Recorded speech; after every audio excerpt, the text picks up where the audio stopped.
नमस्ते। खुद को तेल की दुनिया का बादशाह समझने वाले इस्लामिक देशों के लिए अब वही जमीन सबसे बड़ी चुनौती बनती जा रही है, जिसके नीचे दबे काले सोने ने इन्हें रातों रात दौलत की ऊंचाइयों पर पहुंचा दिया था।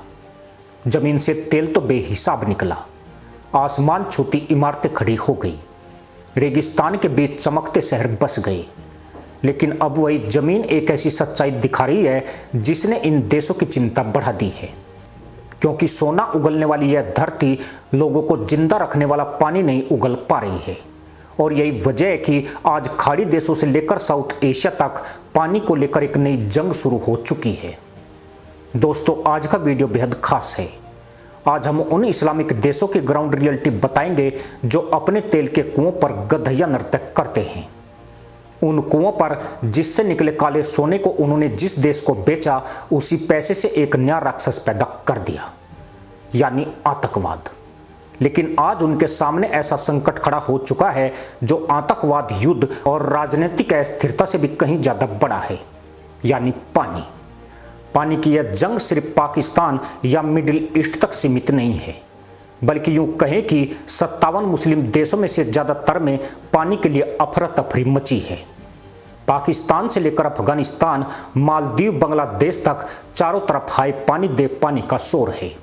सबसे चौंकाने वाली बात यह है कि जिन देशों में कभी तेल और गैस को ताकत की सबसे बड़ी निशानी माना जाता था, वहीं अब पानी सबसे बड़ा डर बनता जा रहा है।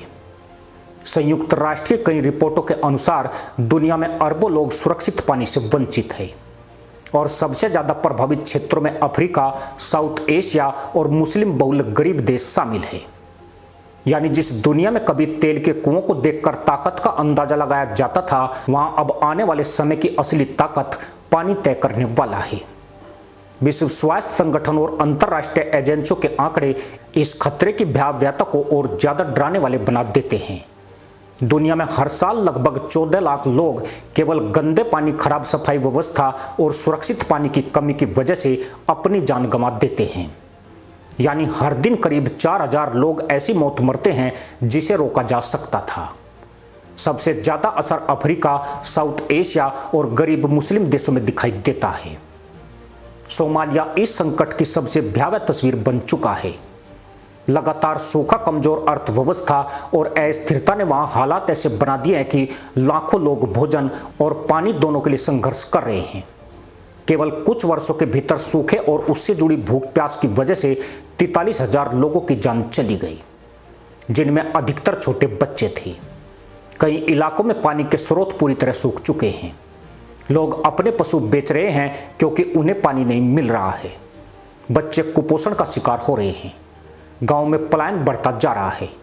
कुछ रिपोर्टों में बताया गया है कि सोमालिया में लाखों लोग ऐसे हालात में पहुंचे हैं जहां उन्हें दिन भर में पीने के लिए भी पर्याप्त पानी नहीं मिल पा रहा है। कल्पना कीजिए, 21वीं सदी में भी ऐसे इलाके मौजूद हैं जहां पानी का एक छोटा डिब्बा कई परिवारों के लिए जिंदगी और मौत का फर्क बन जाता है। लेकिन कहानी केवल सोमालिया तक सीमित नहीं है। नाइजीरिया में हालात एक अलग डर पैदा करते हैं। दुनिया नाइजीरिया को अक्सर बोको हराम और हिंसा के नजरिए से देखती है, लेकिन वहां गंदे पानी और खराब स्वच्छता से फैलने वाली बीमारियां हर साल जितनी जिंदगियां प्रभावित करती है, वह तस्वीर और भी खतरनाक है। लाखों लोग सुरक्षित पानी से दूर हैं। गांव में दूषित पानी पीने की मजबूरी है। बच्चों में दस्त, संक्रमण और जल जनित बीमारियां बड़ी समस्या बनी हुई है। यानी गोलियों से कम, गंदे पानी से ज्यादा मौतें हो रही है। यह वही सच्चाई है जिसे दुनिया अक्सर नजरअंदाज कर देती है। पर मामला यहीं तक सीमित नहीं है। सूडान में पानी का संकट युद्ध से जुड़कर और ज्यादा भयावह हो गया है। गृह युद्ध, विस्थापन और टूटती व्यवस्था के बीच लाखों लोग राहत शिविरों में पहुंच गए हैं। वहां सबसे बड़ी जरूरत रोटी नहीं, साफ पानी बन चुका है। कई शिविरों में एक एक पानी की टंकी पर हजारों लोग निर्भर हैं।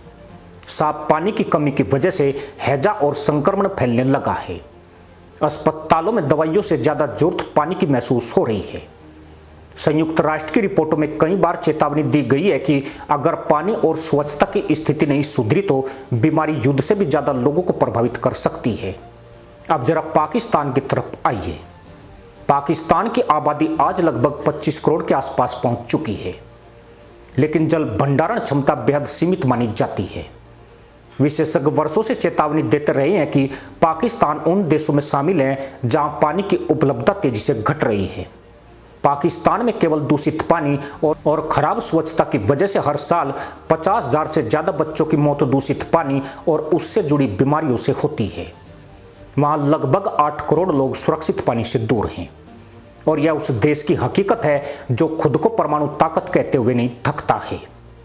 सिंधु नदी पर भारी निर्भरता, तेजी से बढ़ती मुल्लाओं की जनसंख्या, पुरानी जल व्यवस्था और जलवायु बदलाव ने स्थिति को और कठिन बना दिया है।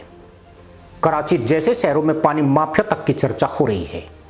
कई इलाकों में लोग घंटों लाइन लगाकर पानी भरते हैं।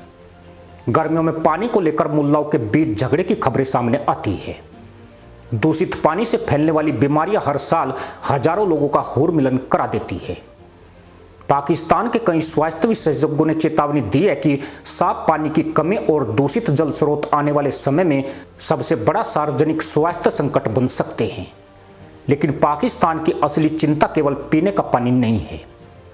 देश की अर्थव्यवस्था का बड़ा हिस्सा खेती पर निर्भर है और खेती का बड़ा आधार पानी है। अगर पानी का दबाव बढ़ता है तो उसका असर सीधे खाद्य उत्पादन, बिजली और रोजगार तक पर पड़ता है। यही वजह है कि पाकिस्तान में अब पानी राष्ट्रीय सुरक्षा का सवाल बन गया है। यानी खतरा केवल प्यास का नहीं है, पूरे आर्थिक ढांचे के हिलने का है। उधर बांग्लादेश की तस्वीर दुनिया को चौंका देती है। चारों तरफ नदियां, भारी बारिश, बाढ़, लेकिन फिर भी साफ पानी का संकट। यह सुनने में विरोधाभास लगता है, लेकिन जमीन की सच्चाई यही है। बांग्लादेश के कई इलाकों में भूजल में आर्सेनिक की मात्रा इतनी बढ़ चुकी है कि उसे दुनिया के सबसे बड़े जल प्रदूषण संकटों में गिना जाने लगा है। लाखों लोग वर्षों तक ऐसा पानी पी रहे हैं जिसने धीरे धीरे उनके शरीर को बीमार कर दिया। त्वचा रोग, अंदरूनी बीमारियां और स्वास्थ्य समस्याएं बढ़ रही है। दूसरी तरफ समुद्र का खारा पानी तटीय इलाकों में घुस रहा है। खेत प्रभावित हो रहे हैं। गांव में पीने योग्य पानी की कमी बढ़ रही है। कई परिवारों को रोज दूर दूर तक पानी लाने जाना पड़ता है। यानी वहां पानी तो दिखाई देता है, लेकिन जिंदगी बचाने वाला पानी नहीं। मालदीव में डर और अलग है। समुद्र के बीच बसे छोटे द्वीपों के लिए पानी अस्तित्व का सवाल बन चुका है। वहां प्राकृतिक मीठे पानी के स्रोत बेहद सीमित है। कई द्वीपों में बारिश के पानी और सीमित भूजल पर निर्भरता है। लेकिन जैसे जैसे समुद्र का स्तर बढ़ रहा है, खारा पानी भूजल तक पहुंचने लगा है। यानी जो थोड़ा बहुत मीठा पानी है वह भी खतरे में पड़ गया है। मालदीव के लिए पानी केवल पर्यावरण की चर्चा नहीं, बल्कि यह सवाल है कि आने वाले दशकों में वहां जीवन पहले जैसा रह पाएगा या नहीं। अफगानिस्तान में सूखा और संघर्ष मिलकर नया संकट बना चुके हैं। दशकों के युद्ध ने वहां आधारभूत ढांचे को कमजोर कर दिया है। कई क्षेत्रों में पानी की व्यवस्था टूट चुकी है।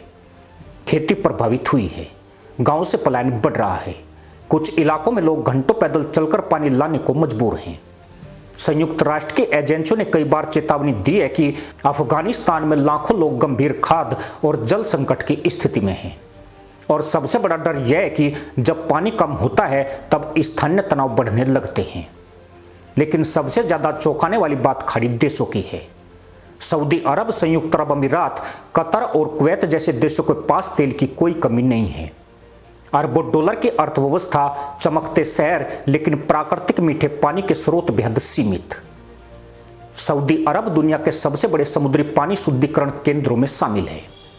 वहां करोड़ों लोग ऐसे पानी पर निर्भर है जिसे समुद्र से निकालकर मशीनों से साफ किया जाता है। संयुक्त अरब अमीरात में भी पानी की बड़ी जरूरत इसी तकनीक से पूरी की जाती है।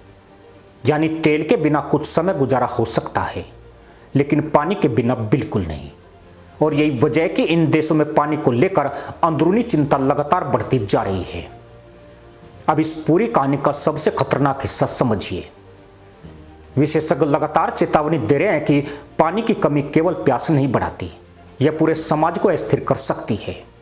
जब पानी कम होता है तो खेती प्रभावित होती है। खेती प्रभावित होती है तो महंगाई बढ़ती है। महंगाई बढ़ती है तो बेरोजगारी और अशांति बढ़ती है। लोग पलायन करने लगते हैं। शहरों पर दबाव बढ़ता है।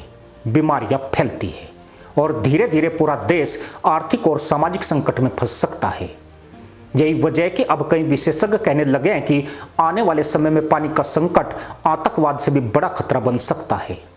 आतंकवादी हमला कुछ समय के लिए डर पैदा करता है, लेकिन दूषित पानी हर दिन लोगों की जिंदगी पर हमला करता है। युद्ध कुछ शहरों को तबाह करते हैं, लेकिन पानी का संकट पूरे समाज को धीरे धीरे कमजोर करता है। और सबसे डरावनी बात यह है कि इस संकट का असर सबसे ज्यादा गरीब लोगों पर पड़ता है। आज दुनिया के कई मुस्लिम देशों में हालात ऐसे हैं कि लोग पानी खरीदने को मजबूर हैं। कई महिलाएं रोज कई किलोमीटर चलकर पानी ला रही है, कई बच्चे गंदा पानी पीकर बीमार हो रहे हैं, कहीं खेत सूख रहे हैं, कहीं समुद्र का खारा पानी जमीन तक पहुंच रहा है, तो कहीं अरबों डॉलर खर्च करके मशीनों से पानी बनाया जा रहा है। और यही वह पल है जहां दुनिया का सबसे बड़ा विरोधाभास सामने आता है। जिन देशों ने दुनिया को तेल दिया, वही देश अब पानी के लिए परेशान हैं। जिन देशों ने रेगिस्तान में चमकते शहर बसाए, वहां भी पानी प्रकृति नहीं मशीनें दे रही है। और जिन देशों के पास बड़ी नदियां हैं, वहां भी लोग साफ पानी के लिए संघर्ष कर रहे हैं। यानी दुनिया एक ऐसे दौर में प्रवेश कर चुकी है जहां असली शक्ति तेल नहीं, पानी तय करेगा। आने वाले वर्षों में जिसके पास सुरक्षित पानी होगा, वही स्थिर रहेगा। और जहां पानी कम होगा, वहां संघर्ष, बीमारी और अस्थिरता बढ़ेगी। शायद यही वजह है कि आज पूरी दुनिया के रणनीतिक विशेषज्ञ, वैज्ञानिक और अंतर्राष्ट्रीय संस्थाएं एक ही चेतावनी बार बार दोहरा रही है। अभी भी तैयारी नहीं हुई तो आने वाले समय में सबसे बड़ा वैश्विक संकट युद्ध नहीं, पानी होगा।